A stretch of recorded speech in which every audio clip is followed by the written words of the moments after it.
Dua perwakilan dari Komisi Jasa Baik, Mayor Cornelis dan Kapten Simon, lalu melakukan kontak resmi dengan perwira Sunario dari Divisi Siliwangi, Tentara Republik Indonesia.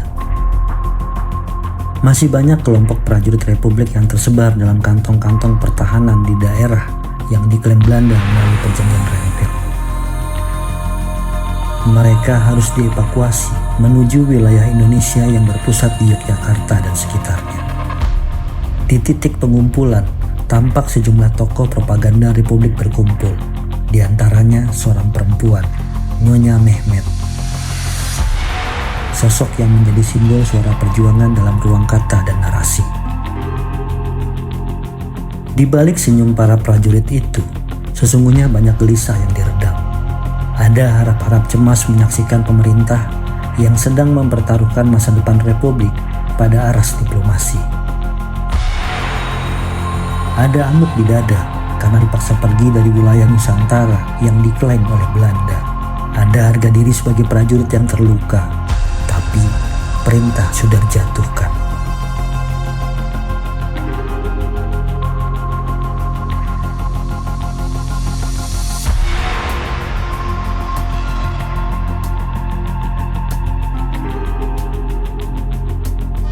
Namun proses ini bukan tanpa syarat. Semua prajurit Republik wajib menyerahkan senjata mereka sebelum dievakuasi. Senjata yang bukan sekedar logam atau alat tempur, melainkan simbol kehormatan dan keberanian harus diletakkan.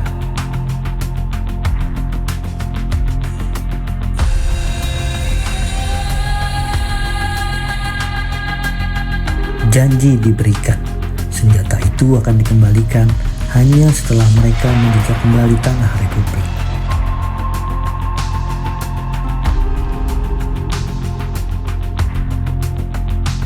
Kapten Simon kemudian tampil memberikan penjelasan tambahan. Suaranya tegas, namun terasa sisa ketegangan yang tak bisa disembunyikan.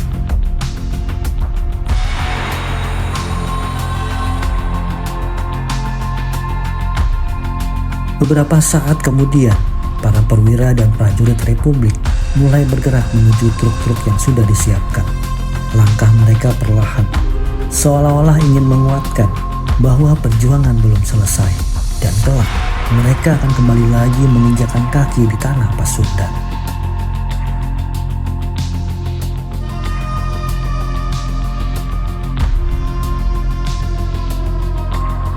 Mereka diarahkan ke Purwakarta, titik pengumpulan utama bagi seluruh pasukan tentara Republik Indonesia di daerah Jawa Barat, untuk selanjutnya dievakuasi menuju wilayah Republik.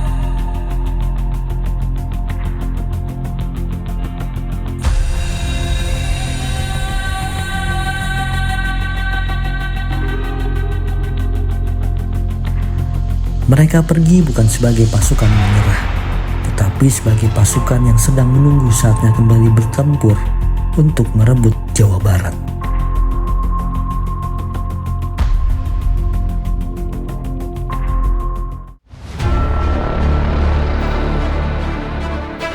Di atas lembar sejarah yang penuh luka, dunia menyaksikan satu babak kelam.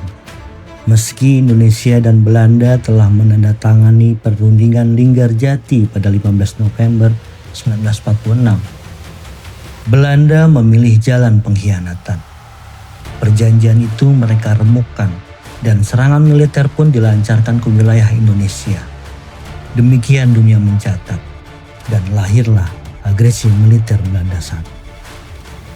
Namun serangan itu bukan tanpa alasan. Ada gelap yang lebih pekat di balik dentum meriam. Alasan pertama, keuangan. Di tanah Jawa, 120.000 tentara Belanda menganggur, menjadi beban negara penjajah yang baru saja hancur digerus Perang Dunia II. Negeri itu membutuhkan sumber daya, gula, minyak, karet, komoditas yang kala itu menjadi nadi kekayaan Nusantara. Dan bagi Belanda, merampasnya dianggap sebagai solusi. Alasan kedua, frustasi. Perundingan Linggarjati tak memberi mereka apa yang diinginkan. Dalam amarah yang terselubung, Belanda memilih menekan Republik dengan kekuatan senjata. Mereka ingin menunjukkan bahwa Indonesia yang baru belajar berdiri tidak mungkin menang melawan mesin perang Belanda. Pesan mereka jelas, tunduk atau hancur. Alasan ketiga, ketakutan. Belanda menuduh Republik gagal melindungi warga keturunan Eropa dan Timur Asing dari kekerasan pasca kemerdekaan. Kekerasan yang sejatinya dilatar belakangi ratusan tahun penindasan kolonial. Dalam setiap kobaran amuk rakyat, Belanda melihat ancaman atas masa lalu yang ingin mereka pertahankan. Alasan keempat, politik global. Belanda khawatir semangat perlawanan dari Cina, India, hingga bayang-bayang Uni Soviet menyusup melalui komunitas Tionghoa, India, dan kelompok kiri di Indonesia. Agresi ini bagi mereka adalah cara meredam gelombang perubahan dunia dan juga menarik dukungan dari bangsa-bangsa barat, utamanya Amerika Serikat. 21 Juli 1947, di hari itu roda sejarah kembali berputar dengan gemuruh. Belanda bersenjata lengkap, dilatih dengan teknologi modern, menggerakkan 3 divisi di Jawa dan 3 brigade di Sumatera.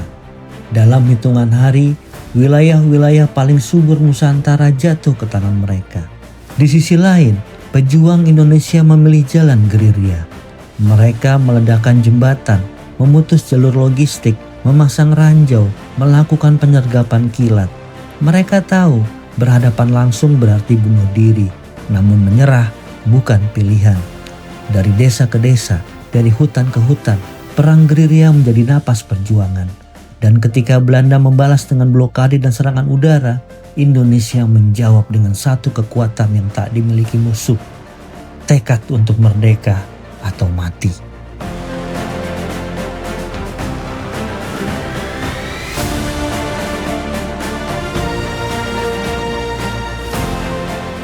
Perjuangan tidak hanya di medan tempur.